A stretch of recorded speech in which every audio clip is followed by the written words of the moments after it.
Right, now I'm delighted to be joined by one half of the Border Gavaskar Trophy. Sunny Gavaskar joins us live from Mohali. In fact, why just one half? I think I have 70% already of that Border Gavaskar Trophy since Dino is such a good friend of AB. But I'll start with you, Sunny Bhai. I remember talking to you. You were distraught when India lost in Australia and gave up that trophy.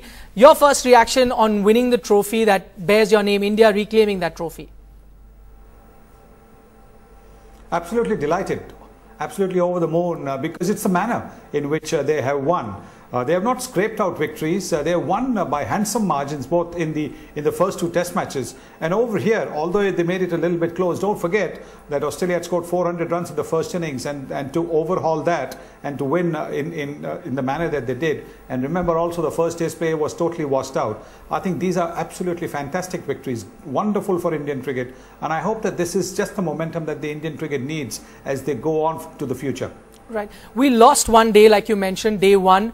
Now, to put it into perspective, can we realize the worth of that Shikhar Dhawan knock, especially with the way he batted so fast and took the test match away, and we finally have a result because of that fast-paced knock? Absolutely. I mean, his was a massive contribution. Remember, when a team has posted 408 and the openers go in, they generally are in a bit of a shell themselves because they know that they need to get the team off to a good start, a steady start, so that the later batsmen can come in and then make sure that there is no danger of a follow-on or to make sure that the lead is not a huge lead. But Shikhar Dhawan took the game away from the Australians with his aggressive, audacious batting and with the range of shots that he played. He also made it easy for Murali Vijay. When one batsman is batting well, then the bowlers start to get a little bit demoralized. And Murali Vijay continued his form of the Hyderabad game. So the openers were the ones who made sure that India were not embarrassed. India did not get into a situation where they could possibly get embarrassed, because have a look at after Shikhar Dhawan got out at 289. The rest of the batsmen scored only 200 runs. Right, very interesting. And Dino, I'm going to come to you. As much as we love beating Australia, still the famous Australian fight is missing, and I'm sure England fans would be missing that too. Yeah, it really is. There's a little bit there in the end. I thought it was quite a nice little setting there the last few overs, but Dhoni and Jadeja took it away. But sadly for Australia, if Mitchell Starc didn't get those 99 runs yesterday, this game would have been over with a day to spare. On a flat deck, our batsmen just have no idea of actually how to start an innings here and go on to actually playing straight and how to use their feet to the spinners.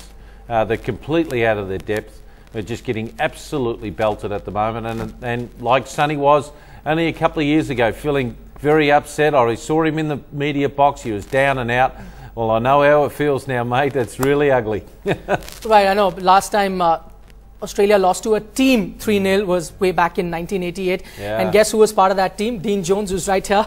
But, you know, I was just looking at a few records, and we'll have those records up on the screen right now.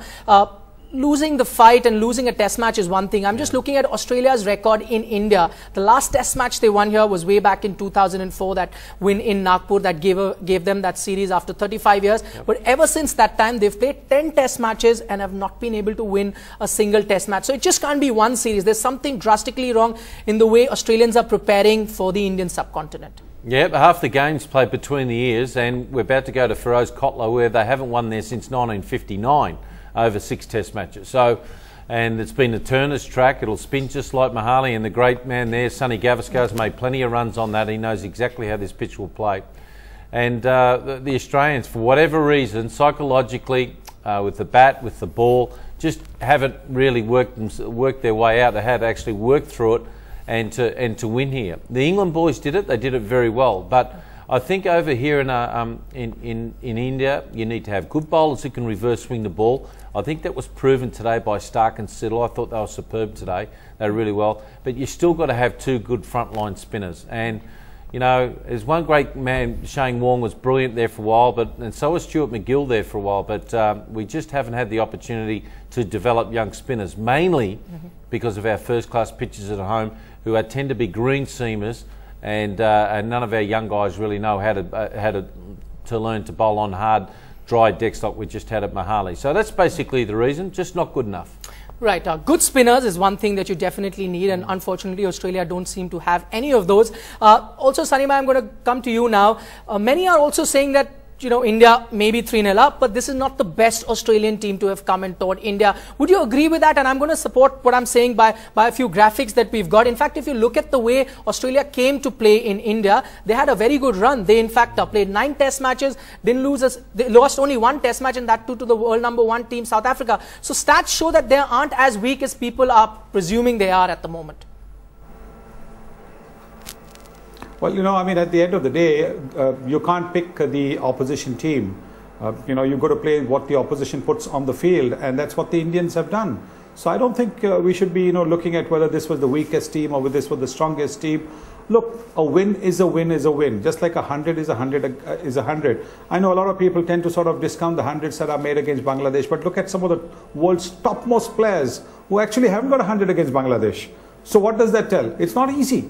So I think in cricket, where a ball can make, you know, change the fortunes of an individual as well as of, that of a team, for the Indians to have played with the intensity that they have over the last 3 test matches, I think that's something that we should celebrate.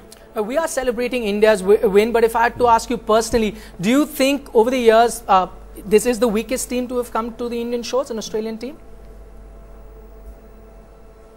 No, I'm not too sure, but no, I think, yes, I think inexperience. Weakest, I wouldn't say so, but inexperience, perhaps this is probably the most inexperienced team that has come to India. I think maybe 1979-80 also wasn't very experienced, but this, I think, it's the inexperience that is telling against them. Right. But, can I just add there? Look, inexperience is one thing, Sonny, but we came across here in 1986, and I think you guys in the first test match had 550 test matches amongst your 11, and I think we as Australia only had 140, of which Alan Border had 75 test matches.